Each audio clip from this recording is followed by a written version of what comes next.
అంటే ఫైన్ ఇవంతా కూడా like you are a very normal person కదా! అది లైక్ అంటే మీరు ఎప్పుడు కూడా లేదు ఇలా I need to show off something లేదు ఎట్లా నేను ఈ రేంజ్‌లో ఇలా ఉన్నానని చూపించుకోవడం గాని ఎప్పుడు అంటే మీ సైడ్ నుంచి ఎప్పుడు చూడలేదు. హ్మ్. హ్మ్. Like you always use regular cars. హ్మ్. అండ్ మీరేదో నేను ఇప్పుడు ఒక రేంజ్ రోవర్ యూజ్ చేయాలి. ఈ కైండ్ ఆఫ్ ఎప్పుడు కూడా అది ఎందుకు ఆ సింప్లిసిటీ గాని లేదంటే అంటే ఆహ్, నాట్ ఎక్స్‌ప్లో అంటే not exploring your self to the void అన్నట్లుగా ఎందుకు లేదు అసలు మీకు? ఎందుకు లేదంటే ఇప్పుడు I feel I have to deserve నాకు ఆహ్,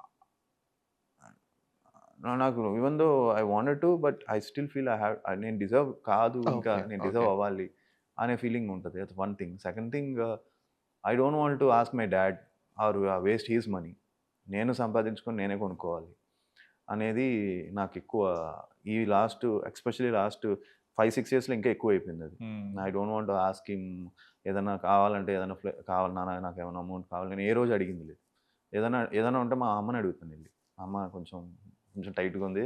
ఏదైనా ఇస్తావా అని అడుగుతా. సో, అప్పుడు మమ్మీ ఏదో ఒకటి చేసేది. ఓకే. సైలెంట్‌గా ఎళ్లి అమ్మని అడుగుతాను. సో, నేను ఎప్పుడు నాన్న నాకు ఒక ఒక ఒక కారు కొనాలనుంది కొనిస్తావా? లేదంటే ఎప్పుడు చిన్నప్పటి నుంచి. ఎప్పుడు I never asked my dad straight. My అదే నాకెందుకో ఇంకా అంటే ఆయన అంత కష్టపడతారు, అంత స్ట్రగుల్ అయ్యారు. ఆయన్ని ఇబ్బంది పెట్టడం ఎందుకు? ఓకే. అనే ఫీలింగ్ ఎక్కువ నాకు. సో, ఆయన్ని ఎక్కువ ఇబ్బంది పెట్టకూడదు అని. ఆయనే మొన్నే రీసెంట్‌గా ఒక 3, 4 ఇయర్స్ బ్యాక్ ఆయన కూడా ఒక బిగ్ కార్ తీసుకున్నారు. అది ఫస్ట్ టైమ్. సో, ఆయన కూడా so, I felt he deserves it. తీసుకోవాలి. ఆయన ఇంకా టూ లేట్ ట్రూ. నువ్వు తీసుకోవాలని. సో, మొన్నే రీసెంట్‌గా తీసుకున్నారు. ఓకే.